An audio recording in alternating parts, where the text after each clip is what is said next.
Right. Like, people were expecting that we would drop an album or whatever, but we were like, no, it's just one It's single. just a single. By itself.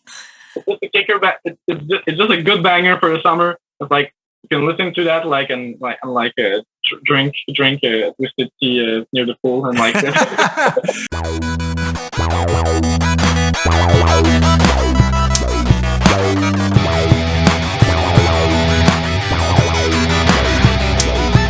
Welcome to Sparkling Harmonies. We're your hosts, Lily and François. And we are two friends who don't quite listen to the same music or genres. But we are here to talk about everything and anything music related. Yay! And today we have a guest, so you can introduce him, François. Yes, his band is making music for the nerdy and angry people of this world. Their last album, Courir après sa queue, was in my top 10 of the year, but was also praised by Reg Laplanche from 1-2-3 Pong and many other music podcasts and magazines. They are the only slush punk band, and it's quite hard to say from me, that I know of. But please welcome Charles from Thick Glasses. Yay! Hello, Charles. Thanks for the invite.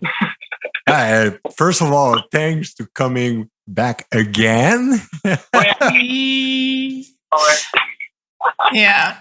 We had some technical difficulties the last time. Yeah, we forgot to hit the record button. So, but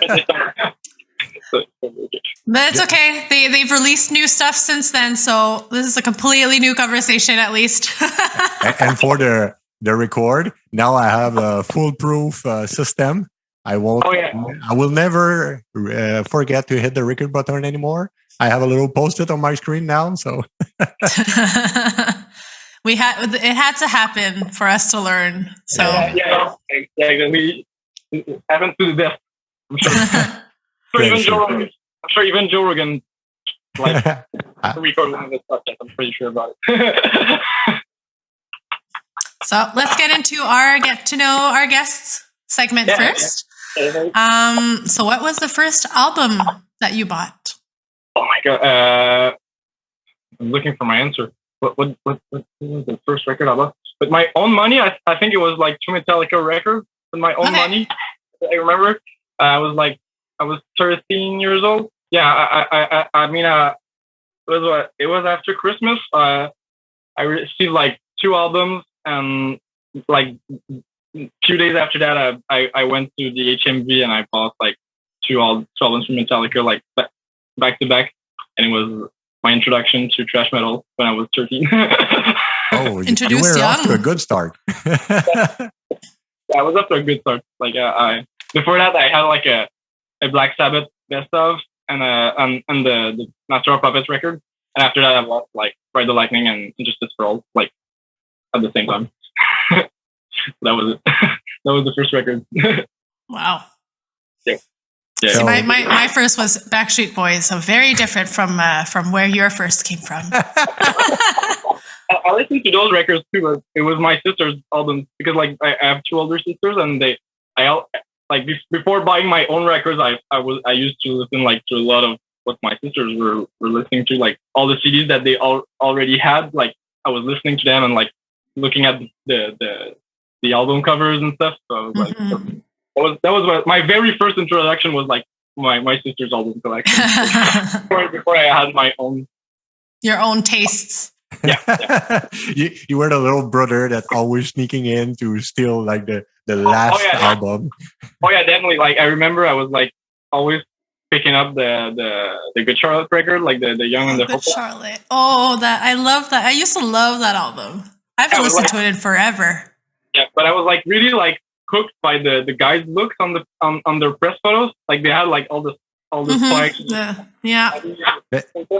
And the Blink live record also like it added like a lot of cartoon characters on the that was like I was always looking like those and like seeing all the details and like wanting to be like Tom DeLonge or something. It's funny on our 2 episodes ago we had Julien, who is a Twitch music streamer, and he gave us a Tom DeLonge his take on Tom DeLonge in I Miss You. And it was pretty spot on. that was quite funny. Yeah, I really love Tom DeLonge. Like he's such like a remarkable artist. Like he's pretty unique. Like you know it's him when you hear him singing and stuff. Like totally. Nobody else sounds like that. He's one of the best in my opinion. So recognizable. And what is your most memorable experience with music? Oh shit, I had lots of them. I think one of the best I had. Oh damn, it was a good question. I think one of the great experience I had. It was not me playing music. Like I was at a music concert. It was like a few years ago. It was my first time seeing the band Ghost in Toronto. They were like on their second album tour, so they weren't like that much of a popular band in those days.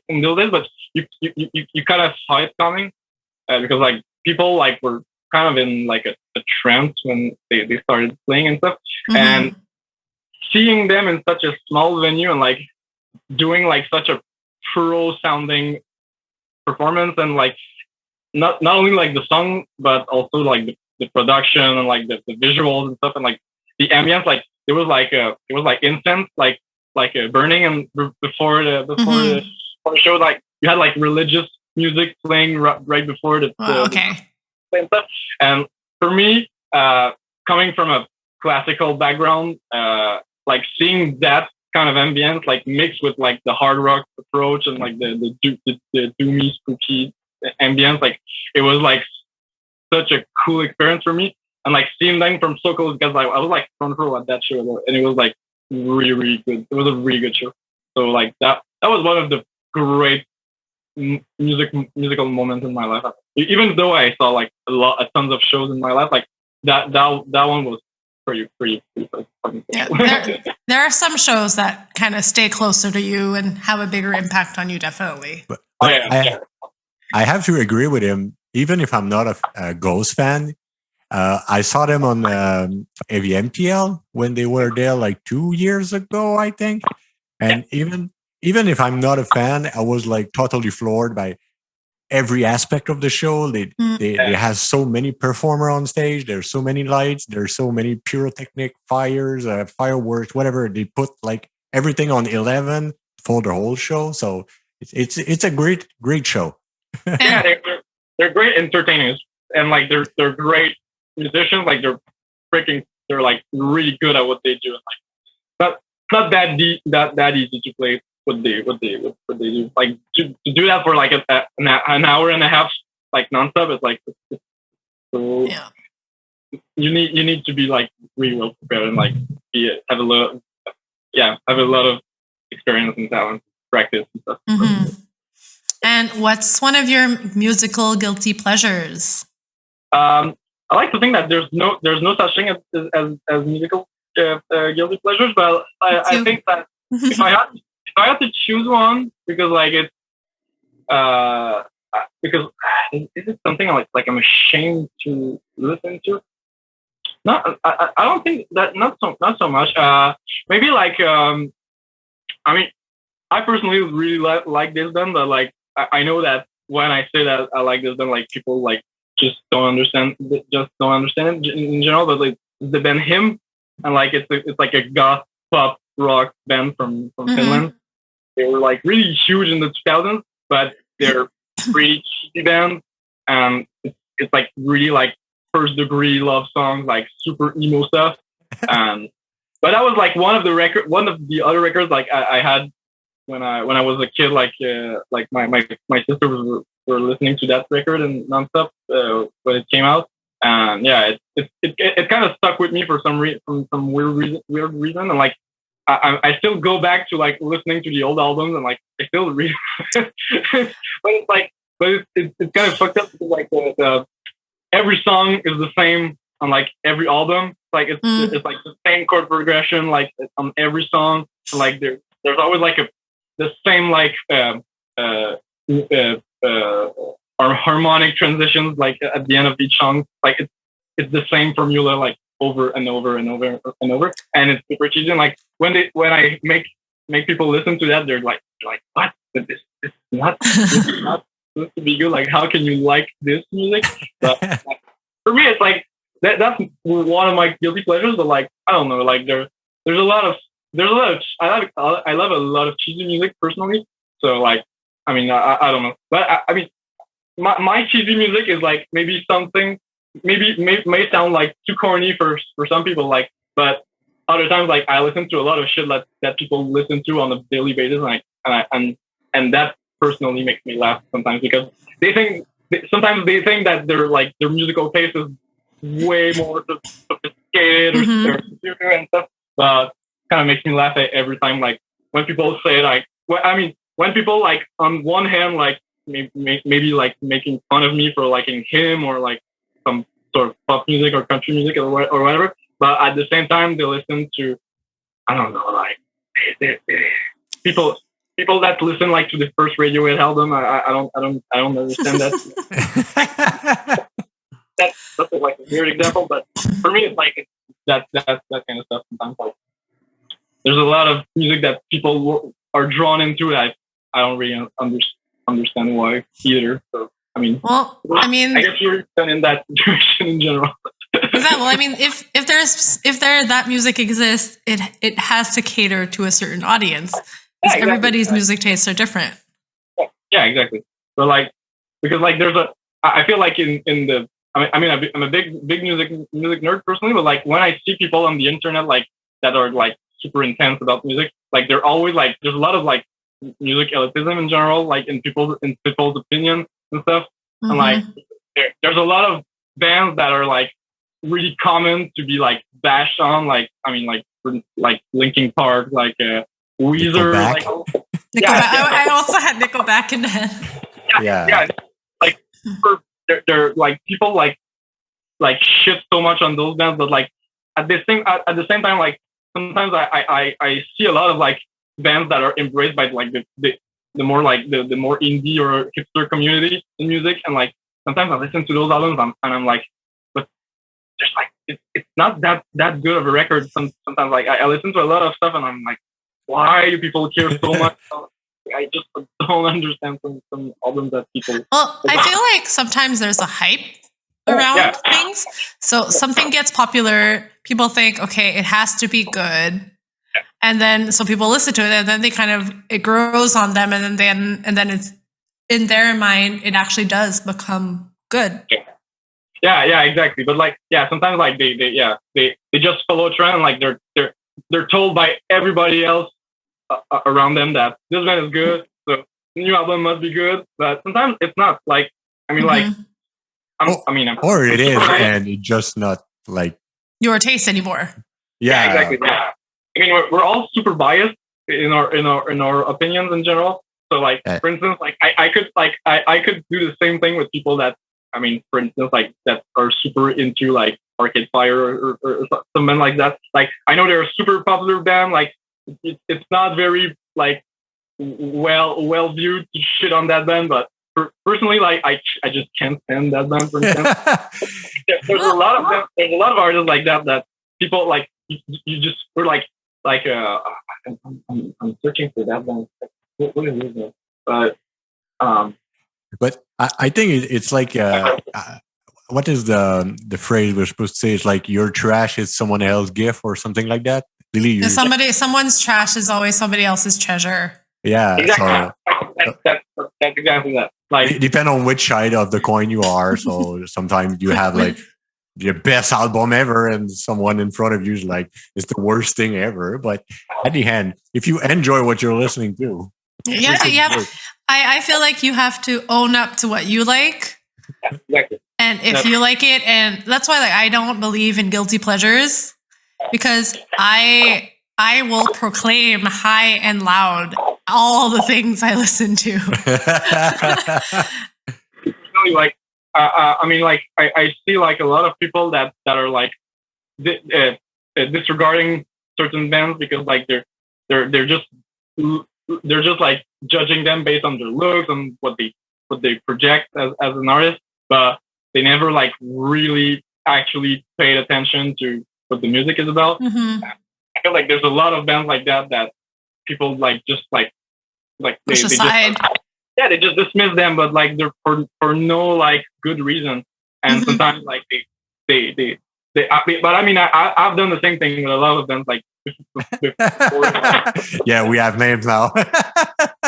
During my adolescence, like I was listening to metal and like only that. Like I was like not open to any other genre of music. But later on, like I kind of opened my horizons, and after that, like I started listening to like bands that I had like so much like judgmental opinions about those bands. Like Radiohead, for instance. Like I'm still making fun of them sometimes, but like I really like a lot of their albums actually.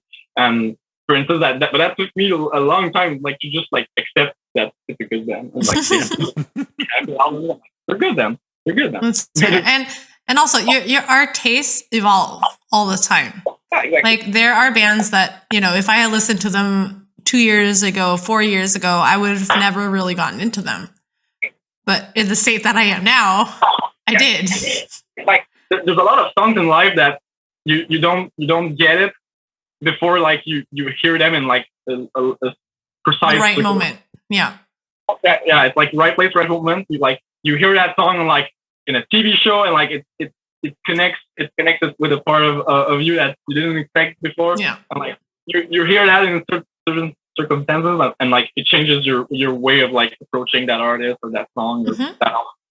Yeah. Absolutely. Yeah. I think people need to like stay open and like don't have like too much like opinions, like too much strong opinions. Like they should be like more tolerant about other like a lot of things. They might be surprising in that way. On a positive note, what is your artist of the moment? My artist of the moment? Oh shit! What was I listening to like in the last days? I'm searching for what I was listening to lately. Shit! My This is when you draw a blank. This is when you're put on the spot. You need to think of it. Yeah, I need to think of it, but like because like I was listening to a lot of. Actually, it's hard because I was listening to a lot of playlists. Like I wasn't. Oh, the playlist thing. Yeah. I started doing that recently, and like because like I needed like to just not think about like putting something specific. I just needed a vibe or anything. So I was like listening to a lot of like. Okay, I'll go with like more of a general answer, but I was listening to a lot of like surf rock kind of vibe, like type of band. It was like it's a lot of indie bands that have like kind of like a surf rock 80s new wave type of ambience. So yeah, there's the most example I have is like a band like like Peach Pit and stuff like that. And but the other artists like that I listen to a lot that have this sort of vibe nowadays is a band called Turnover, but they're more like on a pop rock kind of. I feel like I've heard of them. Yeah, but they're like they started as a pop punk band like a few years ago, but after like maybe 1 or 2 albums, like they had like a huge transition in their sound, and like they were like, and they became like this like super cheesy pop rock shoegaze band, and like they don't have like distortion anymore. Like they're playing like with super clean guitars and like ambient stuff, like super chill, smooth, cheesy lyrics and melodies. It's super good. It's like a perfect song.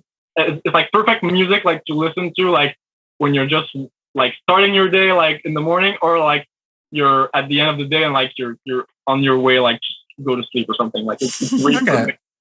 It's a good ambience for me. Like I needed to have like maybe something a bit more like relaxing in like in the last days. So that's the most like surf rock. Like, yeah. But I mean, at the same time, I was on some other days, like I was listening to like I don't know, like this weekend I was listening. I had a morning where I was listening to like Harmonies hip hop and like that fluctuates a lot. That fluctuates a lot, like from one day to another for me. Mm-hmm. And out of all of what you've been listening to, what is your song of the moment? Oh, song of the moment. Oh, what's that new song? I really enjoyed. Okay, I'm gonna be super biased on this one because like it's a band that I'm working for that did a song that put out a song recently, but it's a band from Quebec that's called Octopus, and they're heavy stoner duo, and they put out a song recently that's called Sommeil, and it's like a 9-minute stoner like slow burner, and it's super awesome. It's like I'm working for the band. It's like it's super biased to say that, but like it's one of the songs that I found most like yeah. Like a specific. If you're asking like for a specific song, like that song particularly, like I listen to it a lot. Like, and the thing is like since it's my job, like I know the song for a while now. Like now it's on streaming platforms and like anyone can listen to it. But like I was listening to it like like a few weeks before that, and it's like it's never ending. It's just so good. so that's my answer for the song of the moment. Okay. And what have you been listening to, François?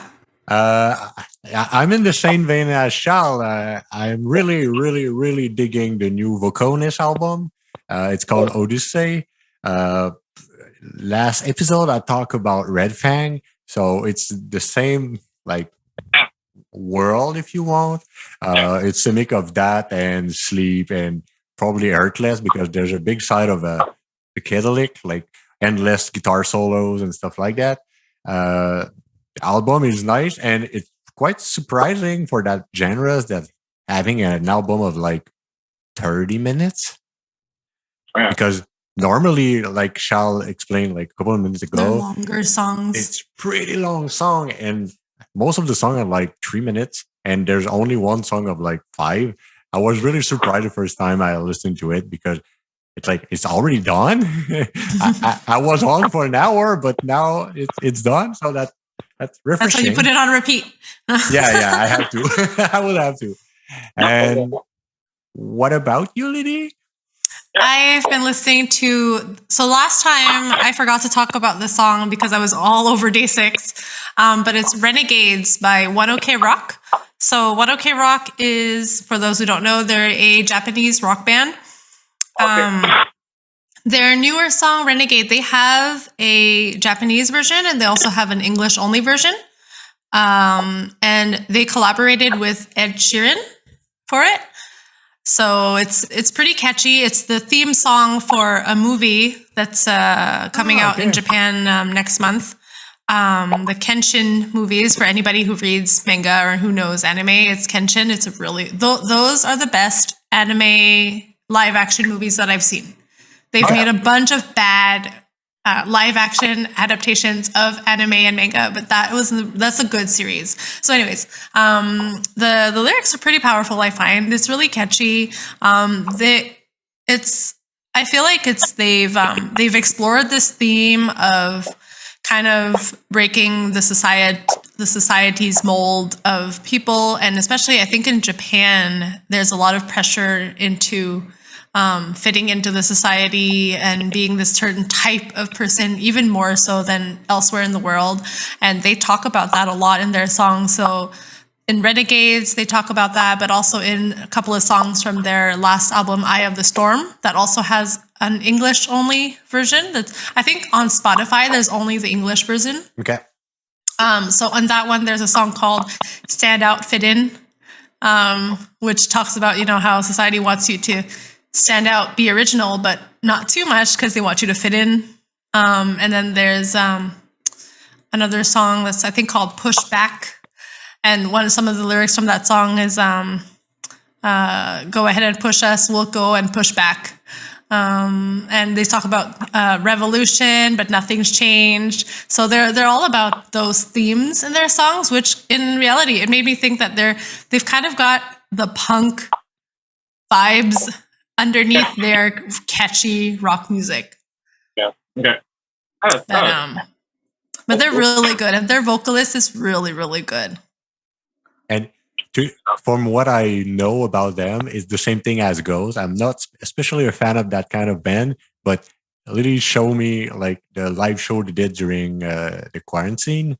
And seriously, they I don't know how the guy do it because the singer is mostly like the center of attention. He's like a Japanese Dave Grohl. He's the one on the center of the stage that can drive he's the whole. Tiny. I've seen him. I don't know. I've seen I him never in saw shows. him. He's like all the other guys are really tall. He's like really tall. Because I saw them when they came to Montreal. Okay. But yeah, I'm sorry. Continue. No, but that was funny because like they were in a empty baseball stadium, I think. Yeah. Yeah. And just after the song start, that was like he filled the whole place by himself, and that was like really impressive for the only one guy in an empty place. Yeah. No, he has a very big stage presence. From seeing him live, he has a very big stage presence, and he has very strong vocals, and he knows how to use them to kind of fill the room. Okay. Yeah. And playing in stadiums, like, needs to have like a big stage presence. Yeah, especially an empty stadium because it was during COVID. It was during the big part where nothing was happening in Japan. So they did. It was one of the first live stream concerts that I watched. Okay. Yeah. Cool. And what else have you been listening to, François? Yeah, I discovered a singer. I don't know if he's having a band. His name is Tom Misch. I hope I pronounce it correctly. It's like smooth, really easy listening, kind of jazzy, and it's like summer vibe songs. But there's another layer because to me, maybe Charles know the guy, but it really remind me of John Mayer. Oh, okay. It's like really, really, really accessible. But if you pay attention, whoa, man, the guy has some chops. He knows how to play. There's like always like funny part in behind. Like it's like really shreddy solos, but it's not in your face, so you're not paying attention to that. So that's really cool. And I just discovered a guy like randomly. I'm pretty sure that was on YouTube. I'm like, what's that? I clicked on it. Oh, that's nice. And after a couple of listens, I'm like, okay, this guy know how to play. Like there's something behind. And I look, he had like a live clinics and stuff like that. And he do all some weird chord with his fingers because I'm pretty sure he have like 10 fingers to do all the jazz chord. And that just good and like smooth. So I guess I'm in the same mood as Charles and just want to take it easy and go with the flow. Yeah, definitely. Well, for me, it depends on the mood. Honestly, like I was like thinking about it, like while you were talking, and like even that, like what's that then that I've been listening to? Like there's I've been listening to a lot of also about even though I'm into punk rock because of my band, like there's a lot of like classic punk bands that I didn't listen to that much, like when I was like in adolescent or whatever. And I've been listening to a lot of No Use for a Name also, like it's a kid punk band from the 90s. Yes. And they have like their lead singer. He passed away like a few years ago. But I've been listening to a lot of his band and his solo career that I didn't really knew that much about like before. But when he's doing like solo stuff, he plays more like folk, like kind of country. So very different. Yeah, it's really different, but at the same time, you kind of see the connection between the two styles, and you understand like why so much punk bands do an acoustic kind of song at times, because like it's the same kind of like the same vibe going on when you actually like pay attention to like the songwriting. Like it's the same basic ideas. Like it's just like the it's just like the intention that is different because like when you play with an acoustic guitar versus like full with a full band and the drums amps and stuff. But yeah, it's like the same. It's basically the same idea. And I've been listening to a lot of skate songs that I didn't listen to that much before. But like No Use is a good example. But like also like smaller bands like Good Riddance and stuff like that. I wasn't so aware of those bands, but they're more like kind of melodic, kind of hardcore bands. Bands, but it's like they're really good.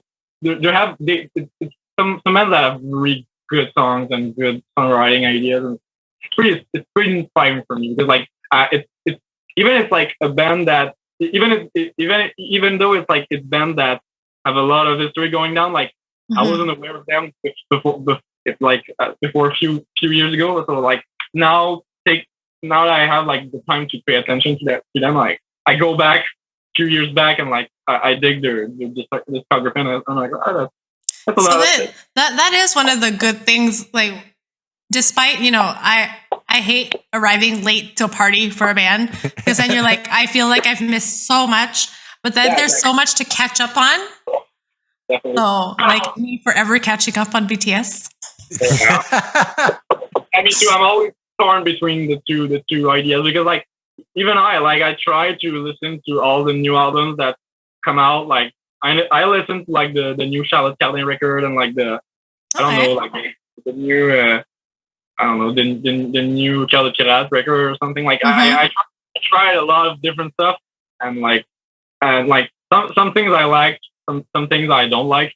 But at the end of the day, like I try to do a balance between like listening to like older stuff and like newer stuff, like just trying to stay like in relevant. Yeah, so yeah, I kind of understand like the torn feeling. That torn feeling between the two. Yeah. So now that we got to know a little bit more about Charles, we're going to get into the actual interview part of this. Okay. So, how did you get into music? How did you start making music? Oh my God. Forever. I've been always doing music like since I can remember. I was like that annoying kid, like always humming melodies, like anywhere, anytime of the day. Yeah, so I was pretty like a imaginative kid, like really early on, and and like when I was like 9 years old, I received like an invitation to do auditions for Les Chanteurs de Montréal, which is like a classical choir in Montreal. And I did that, and I mean I did the audition like not knowing at all what I was going into, and there was like at the same time like there was like a kind of a hype about like classical boys choir. Okay. Because at the same time, I don't know if you remember that movie, but there was a movie in France called the French, the French movie.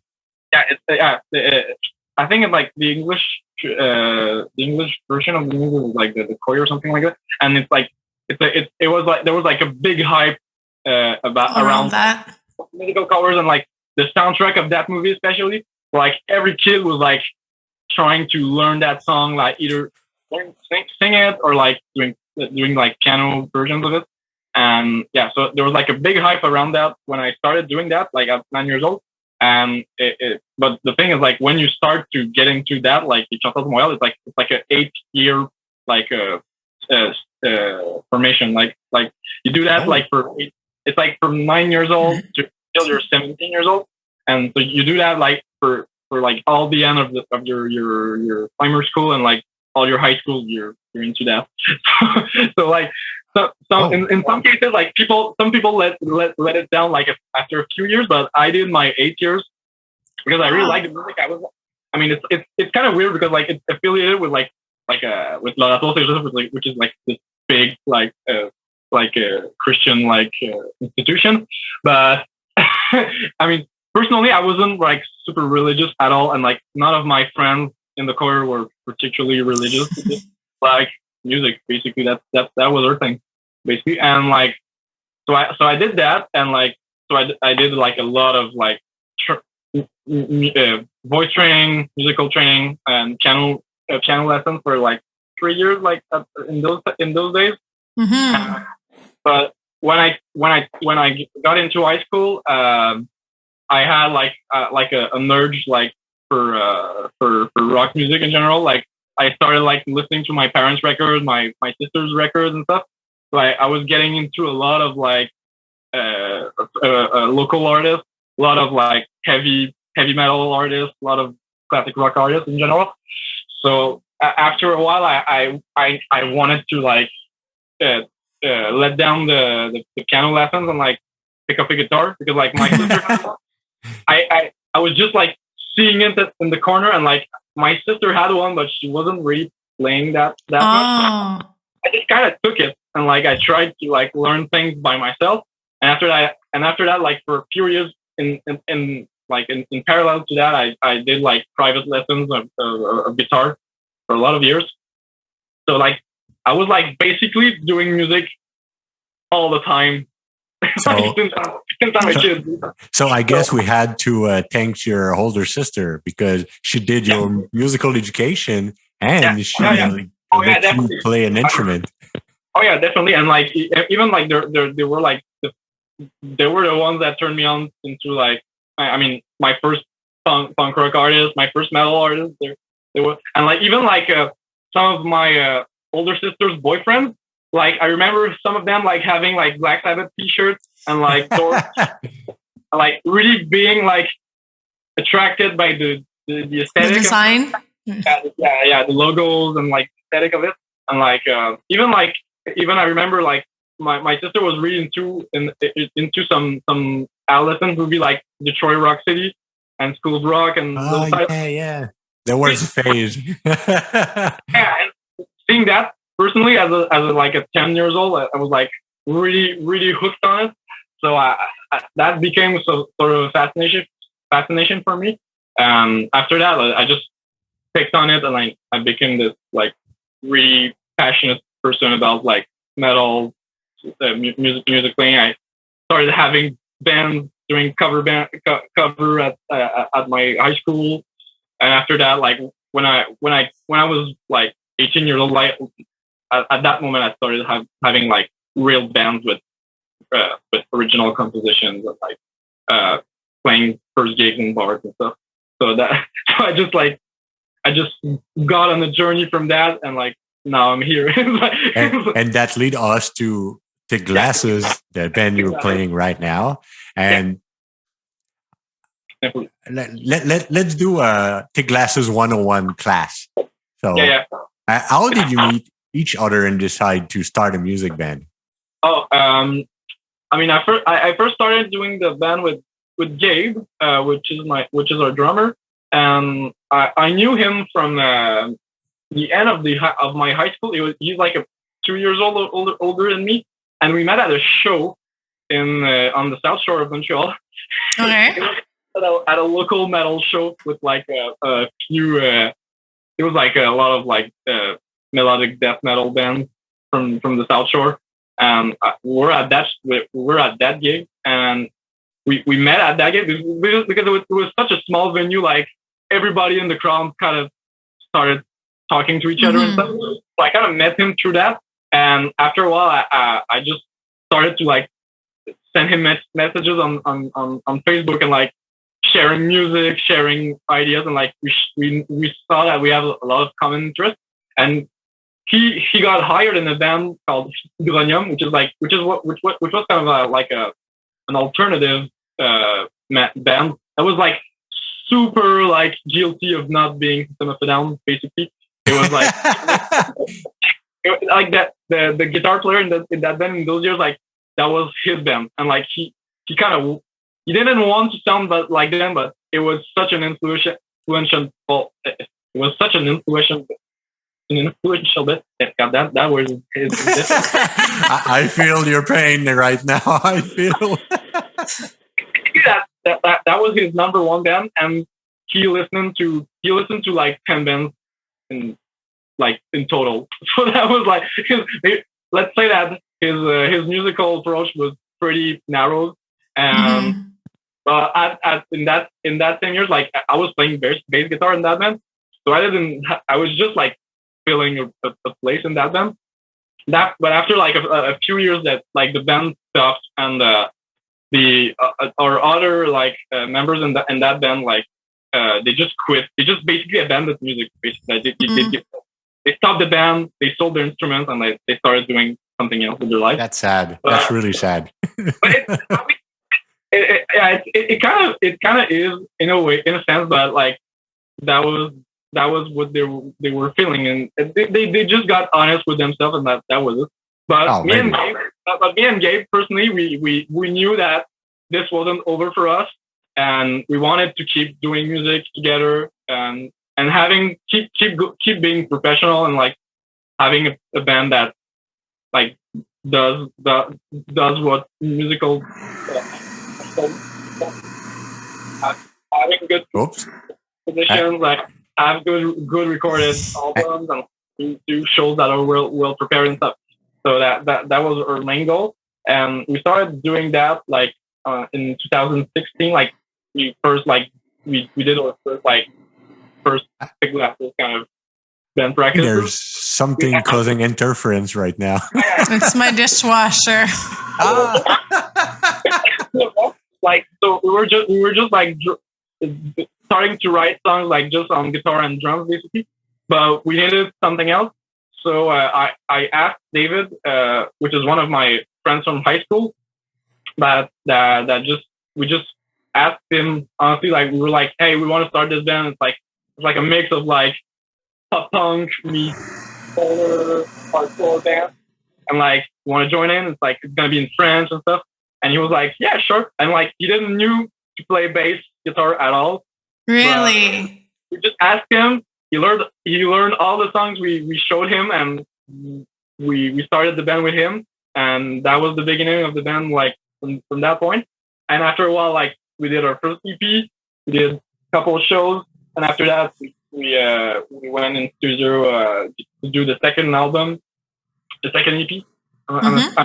And after that, because of how the songs got together on the second EP, we decided like to do a switch. And so Dave, who was playing bass guitar, got on second guitar, and we hired another of David's friends, who's Etienne now, who's filling in the bass player spot now in the band. And what's cool about it is like he's an actual bass player. He's not like a guitar player that's playing bass because like there's nothing else to play for him. Like we play the instruments. Yeah, his instrument, and like he sticks to it, and like he's super talented at it. Yeah, so now the actual formation, like we're four in the band, and like everybody's like contributing to the band now. And in the beginning, I was like, it was pretty much me like doing a lot of like the composition and stuff. But now it's like pretty more like it's way more diverse than it was a few years ago. Okay, and speaking about composition, your latest song came out a few weeks ago. Yeah, it's a single that got out. Yeah. And so, what was the inspiration behind that? Oh, for that song particularly, it's because of last year we had our label wanted to send us in the studio for a day to record a cover for a compilation that the label drops like every Christmas. And it's like a compilation of covers. Mm-hmm. And we had the chance to do that, and we just asked them, hey, would it be possible just to like take a few more hours in the studio just to do another song?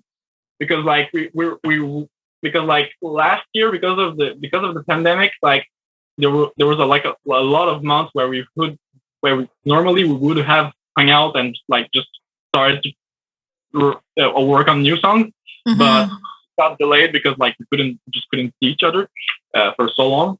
And like last summer, we because of like the like there was like a last summer we had like the chance like to do a few jams here and there, and like one day I just came out at band practice and I was like, hey, I have this idea for a song. And like the song was like built like so fast and Really? like it took like maybe like an hour or something, and like the song was done. And Wow. so we were like, okay, we really have like that particular song that's really awesome. That we were like already like feeling it really positively. So we were like, hey, we could just like go like use the occasion we have like and just like do that song because like we know it, we're ready for it, and like we just and like conceptually we saw it as just like a good single, like not necessarily something that would be part of like something bigger, like an album or whatever. Right. So we just wanted to have like something that we could just put out and like in order like to give us more time to do the actual record which we're planning right now. So yeah, that was like, good news. right. Like, people were expecting that we would drop an album or whatever, but we were like, no, it's just one It's single. just a single. It's just a kicker back. It's just a good banger for the summer. It's like you can listen to that like and drink twisted tea near the pool and like. And how was the reception of that song so far? Because I saw a couple of posts you did on Facebook and Instagram about being on the playlist, for example, or I know that Spotify. And for those who don't know, we haven't named the single yet. It's called MVP. Yeah, sorry, yeah. It's like So the song is called MVP, and it got added pretty quickly on a lot of like few like punk rock playlists like in Quebec that already liked the band, like they saw that and they were like, oh, it's a new song for that band that I because like a lot of people enjoyed our second EP more than the previous one. So me. Based on that, like people were like, I guess that people were like expecting like just like, oh, what's gonna be like the next thing they put out. So it got added there, and like I know that our label is started to do some promotion here and there, so like it got added and in a few, it's gonna get a little bit of airplay. Like I mean, it's still like a heavy rock song, so it's not gonna get like a lot of airplay on the radio in Quebec, but it's here and there. There's like a few spots where it can start to play, and so we're already really grateful for that because like that's cool. I mean, there's a lot of them that will still have like zero airplay like in their entire life. So I mean, but even if it was just like one radio that wanted to play for music, like even that I would have been so happy. You'll take it. Yes. You never expect your band to like just start playing on the radio, and I mean, to be fair, like we like for the second EP, we were like really surprised that people dig it, liked it. Like yeah, like that. I mean, the song just got out, so like I mean, there's probably a lot of people that still didn't have heard about it, but I mean, like based on the second EP, like there's a lot of people that were expecting the single, and they were like, oh yeah, I really want to hear what's going to be next after that, because like for a lot of people, like they thought that the second EP was really solid, so they were like, yeah, they were pretty curious, I guess. So the expectations are high. yeah, I guess so, because like they're like people like reacted really heavily on the previous cut, and I was like really surprised. I didn't expect it that much. Like a lot of various people, like even in my inner circle, like some people in my family or whatever, like some people that usually never freaking care about what I do. But I started to get messages like of people like even like 6 months after I put out the last EP, they were like, hey, I just listened to like your songs and it's really good. I was like, whoa, genre, like I was like not expecting that because like these people are they don't care about songs and rock and heavy music in general. So like it's clearly not their cup of tea, but like still they thought it was interesting and stuff. So I was like really amazed with that reception for sure. Yeah. So it was like yeah. So yeah, the reception is still good. Like I mean like I think that people need to just continue to just give it a try for the new single.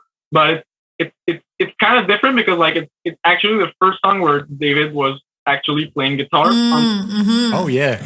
We tried a few new things here and there, like having like a more lead guitar. Like I do like a little solo that in that song, and usually I never redo any guitar solos because that's just not my thing. But I tried to do it a little bit, and yeah, and like the influence for the song is like pretty different from what we like we got inspired by like for okay. So what were some of the influences? For real, it was like at that time I was listening to a lot. I really wanted to do like a 2000 rock song like the Strokes or like the Hives or even like Oasis. Like okay. There's even like a specific song in the first Oasis record that if you pay attention to it, like you might find like a little like. Okay, I will pay attention to that. Like I managed to like still do my own thing, but like it there's clearly like a little like influence here and there. It's like I mean I really like that kind of sound. Like even in my band, like David is a huge Arctic Monkeys fan. I'm reading through the Strokes and Oasis a lot. So that kind of like British rock kind of sound is like it's still pretty influential for us, even though we're like more categorized as a punk rock band. Like people may not expect that from us, but it's part of influence like for us. So it's like it's just like I mean, we like that. We like that music, and like the fact that we mix it with all our other influences, and just the fact that, for instance, Gabe is drumming so hard on this song that it gets it in another dimension, like directly. Like just the fact that he does that in the new single, like he does like a drum pattern. It's like it's totally ripped off the Overkill drum beat from Motorhead. So it's like a mix of that, of like the 2000s rock, hard rock stadium stuff, and like and like older heavy metal influences. So it's like a mix of a little bit of everything. It's like that's what Big Glasses is all about. Well, I mean, I think that's what's important. You need to find your own sound within your influences, right? And create your own sound. And speaking of being punk, you were on Un, Deux, Trois Punk, which is this popular show. Well, it used to be popular in here in Quebec. It disappeared for a while though, right? And then it came back. Yeah. It was really popular. Like I mean, even I was like kind of young for that. I'm not totally like the generation that really was into. I am. I'm the older one here. In fact, that was during a time period in Music Plus. They had show for every genre. So you had like the rap show, you had the punk show, you had the pop show, and everything. And that was really simple. That was a guy with a skateboard on his face. Because that was I'm not, don't quote me on that, but I think because he was really shy. He was like a punk encyclopedia on 2 feet, but he didn't want to show his face on the TV because he was so shy. And that's literally a real skateboard with a leather strap. I don't know if he perfected it because now he's like 45, 50. I don't know. He's older, but maybe it's getting harder. Definitely in his 40s. Yeah. And when Music Plus stopped being a music channel, They were doing like spin-off of like the Kardashian and stuff like that. They were just playing those American TV reality shows. So they cut like every shows and with the people, all the VJs that were linked to the shows. So he went off, and I think he went back into New Brunswick because I think he's from there. He had a show on radio. He had a little.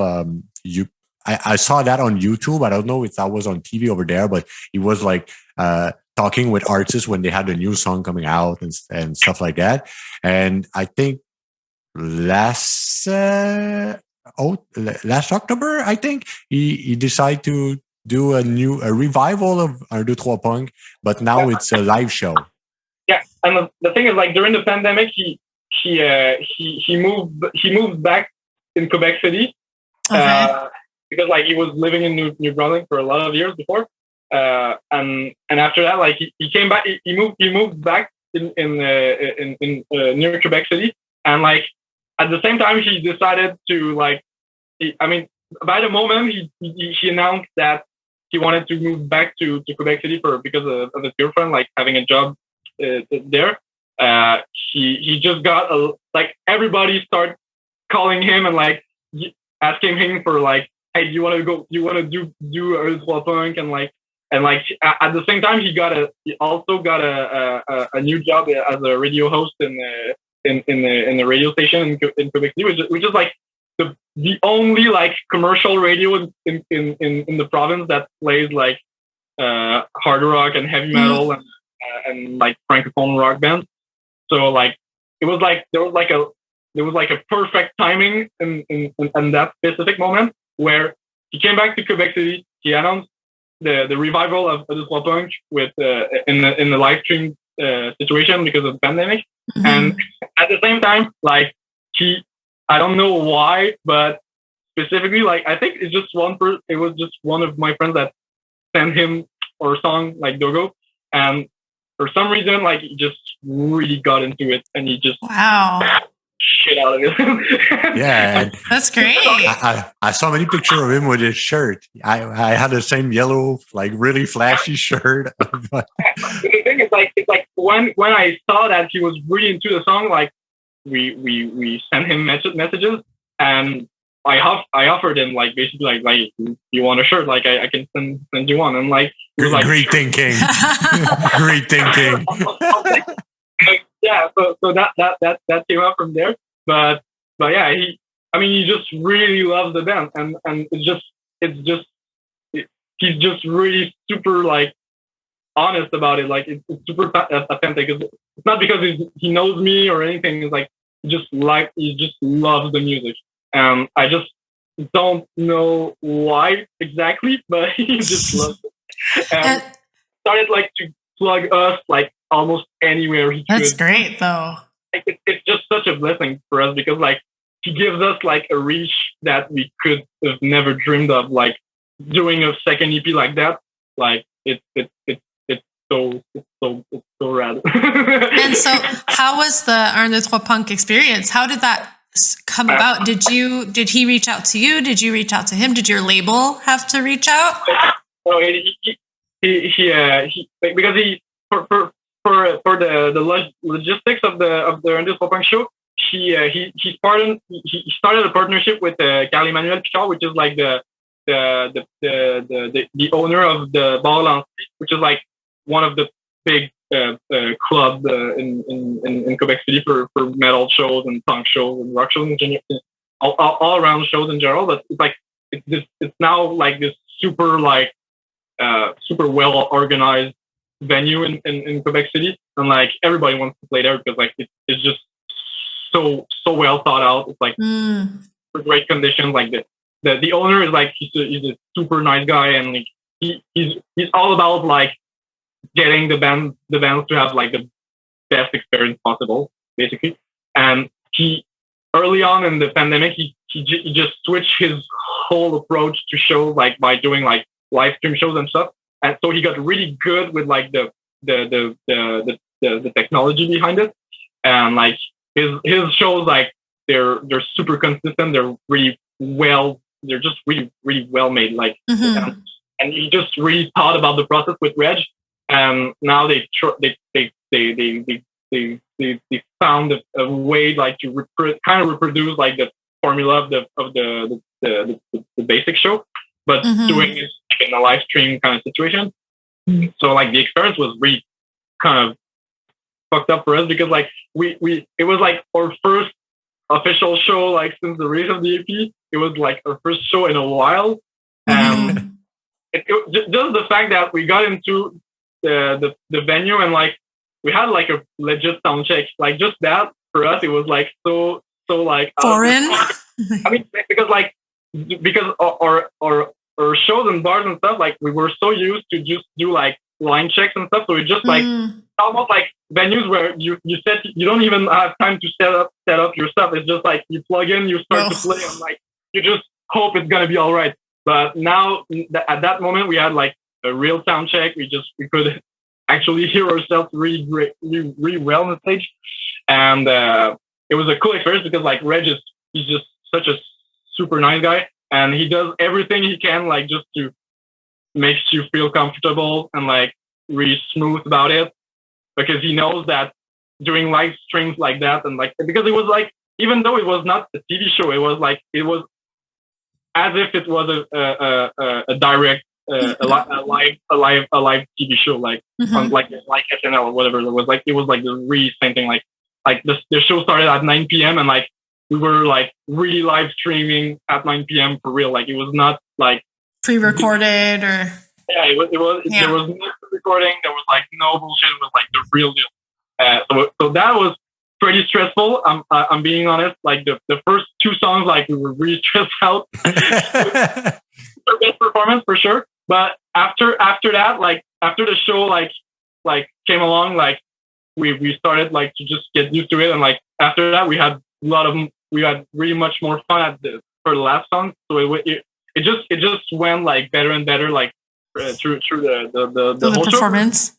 Through the whole performance. But like the beginning of the set we were like, oh shit. It's pretty just even though we tried everything, we tried to control every aspect we could, like just to be in the best situation possible. Like it was super stressful for like you just couldn't do anything about it. Like, it was what it was, and but it was such a great experience. After in the end, like I have nothing negative to say about anything, but because like Reg was super cool, the staff was really cool to us, and like even the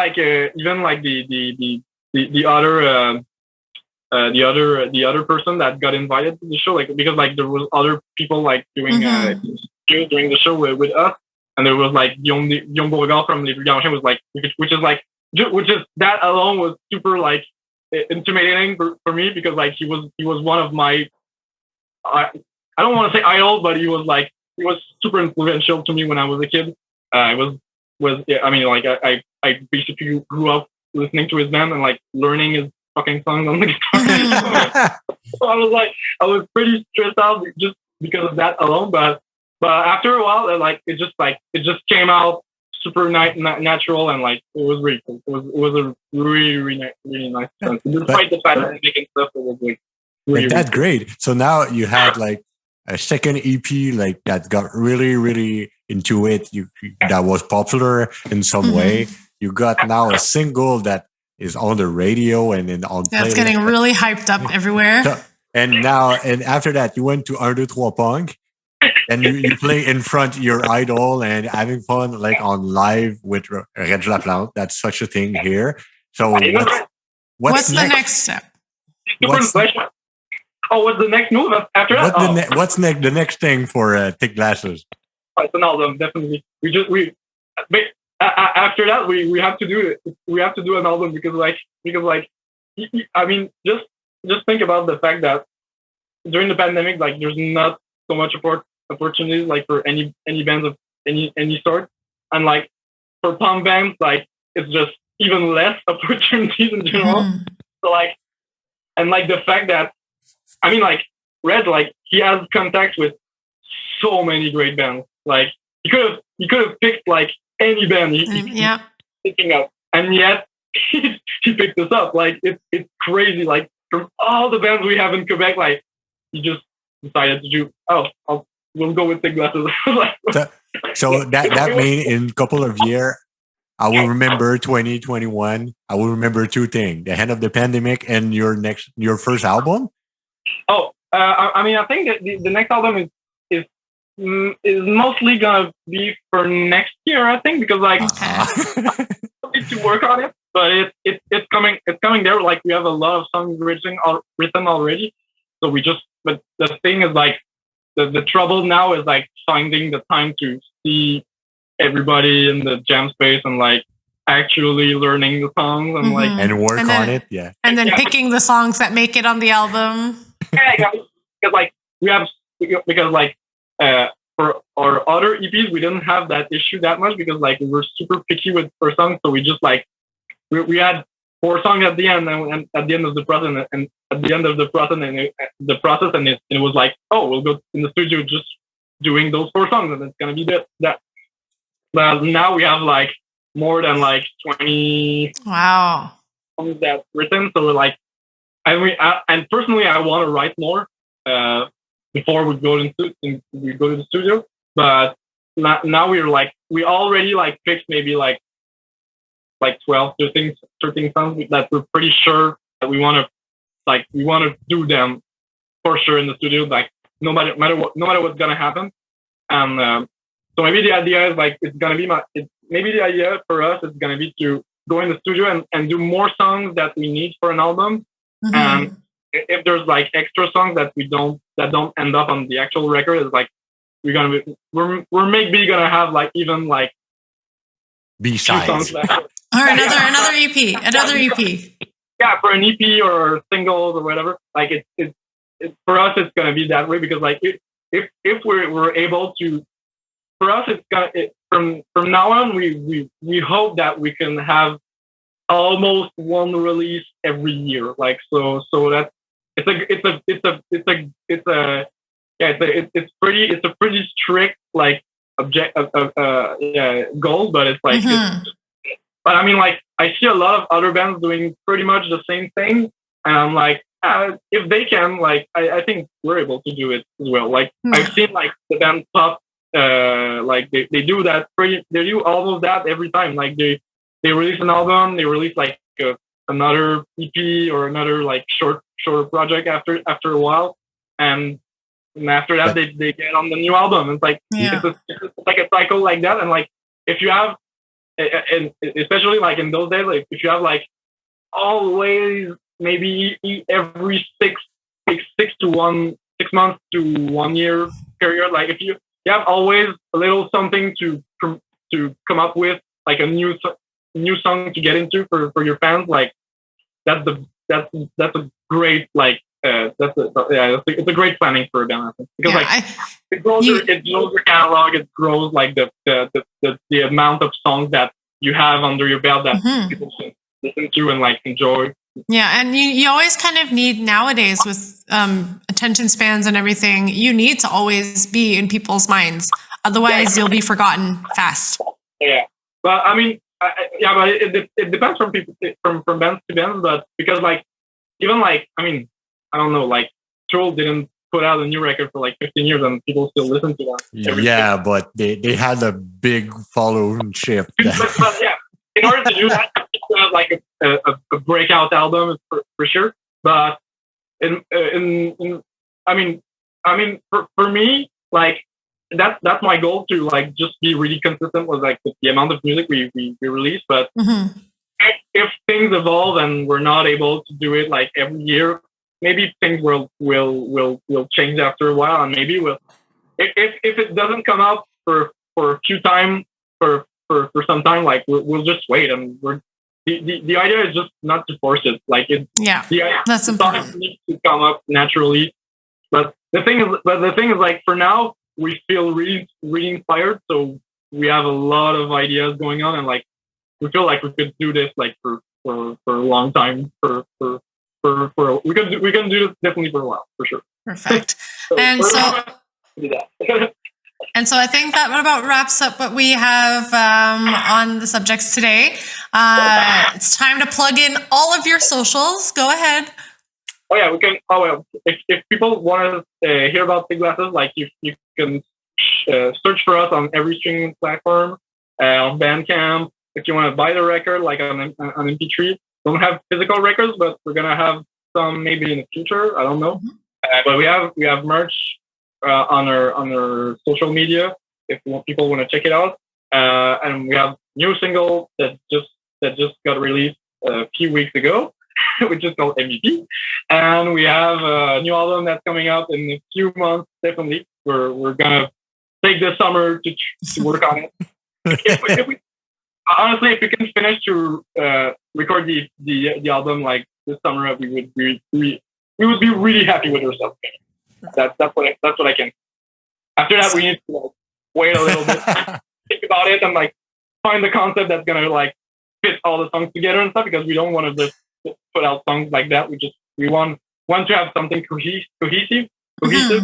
So yeah, that's gonna be the plan for the next month for us, definitely. Perfect. And if this fall there's shows that can happen, maybe we'll see each other in a venue or something.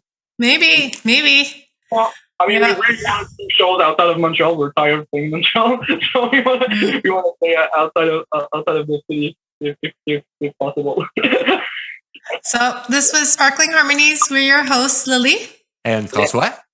And we had Charles here from Thick Glasses. So definitely check us out, check his band out, and he'll hear us next time. Bye. Bye.